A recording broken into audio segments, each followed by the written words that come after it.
अस्सलाम वालेकुम गाइस, मैं हूं रिजवान और आप देख रहे हैं मेरा YouTube channel journal electronics HVAC। Guys ये एक ग्री कंपनी का इन्वर्टर स्प्लिट यूनिट आपको नजर आ रहा है और इसके ऊपर E6 का एरर कोड आया हुआ है। तो E6 का एरर कोड ग्री इन्वर्टर स्प्लिट यूनिट में किस वजह से आता है, मुकम्मल डिटेल आप लोग के साथ शेयर करेंगे। उससे पहले गाइस जो हमारे साथ नए हैं उनसे रिक्वेस्ट है कि चैनल को सब्सक्राइब कर लें और बेल आइकन को प्रेस करके ऑल जरूर प्रेस कर ले ताकि हर आने वाली वीडियो का नोटिफिकेशन आप लोग को मिल सके।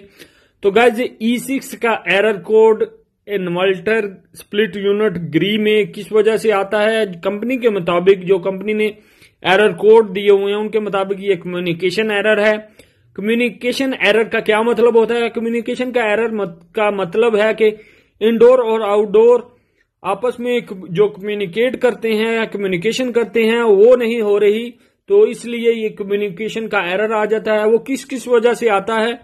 एक तो आपकी जो इंडोर से आउटडोर तक वायर है लगी हुई है, अगर वो खराब होगी, कहीं से डैमेज हो जाएगी या डिस्कनेक्ट हुई होगी या लगी नहीं होगी तो आपके पास E6 का एरर कोड देखने को मिलेगा।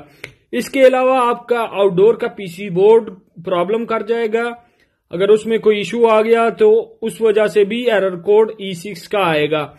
तो आउटडोर के पीसी बोर्ड में जो है वो काफी सारे पार्ट्स लगे होते हैं, तो बहुत सारे पार्ट्स जो है जो कम्युनिकेशन के लिए पार्ट्स लगे होते हैं, अगर उनमें प्रॉब्लम आ जाएगी तो आपके पास E6 का एरर कोड ही देखने को मिलेगा। और गाइस अगर आपकी इंडोर से आउटडोर तक जो वायर होती है वो बिल्कुल सही है तो फिर आपके पीसी बोर्ड में प्रॉब्लम होती है, तो पीसी बोर्ड अगर आप रिप्लेस कर देंगे, नया लगा देंगे तो आपका ये मसला जो है वो हल हो जाएगा। नहीं तो उतार के आप पीसी बोर्ड को रिपेयर भी करवा सकते हैं। गाइस वीडियो अच्छी लगे तो लाइक जरूर करें। Thank you guys.